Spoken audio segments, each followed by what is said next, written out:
Semper Fi, everyone. Welcome to the latest installment of Recon Jack. I'm your host, U.S. Marine veteran and historian Chuck Lynch.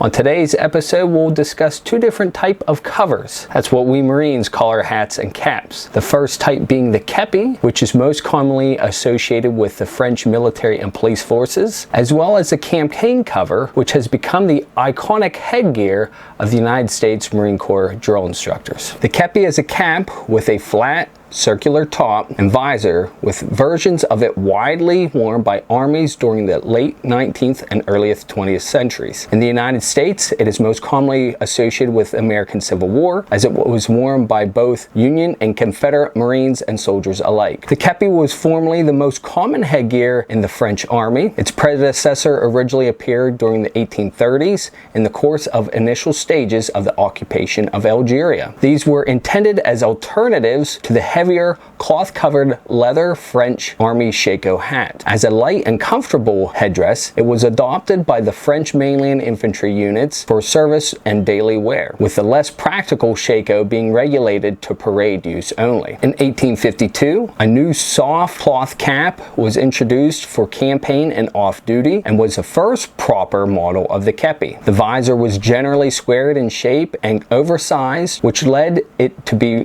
referred to as a duckbill and featured no chin strap. Later designs reduced the size of the cap, introducing chin straps and buttons. The kepi became well known outside the French Army during the Crimean War and was subsequently adopted in various forms by a number of armies outside of France, including the United States in the 1860s and 1870s. In place of the 1859 pattern shako during the American Civil War, Union Marines were generally issued kepis for fatigue use. As a close copy of the contemporary French kepi, it had a sunken top and squared visor. For officers, the caps were decorated with a red velvet band beneath a gold embroidered one, and with 4 bands leading to a quatrefoil on top. The kepi's front was adorned with a French gold horn over a red background with a silver M in the center. The campaign cover is a broad-brimmed wool felt hat with a high crown, with later models pinched symmetrically on all 4 sides of the top. The campaign cover is occasionally referred to as the Stetson, derived from a model manufactured by the company in the 19th century. The hat is most commonly worn as part of a uniform by other such organizations as the United States Park Rangers. The origins of the hat can be traced to the expeditionary period post-Civil War, when Marines began wearing a khaki field uniform better suited for tropical and arid environments. In 1890, the Marines adopted some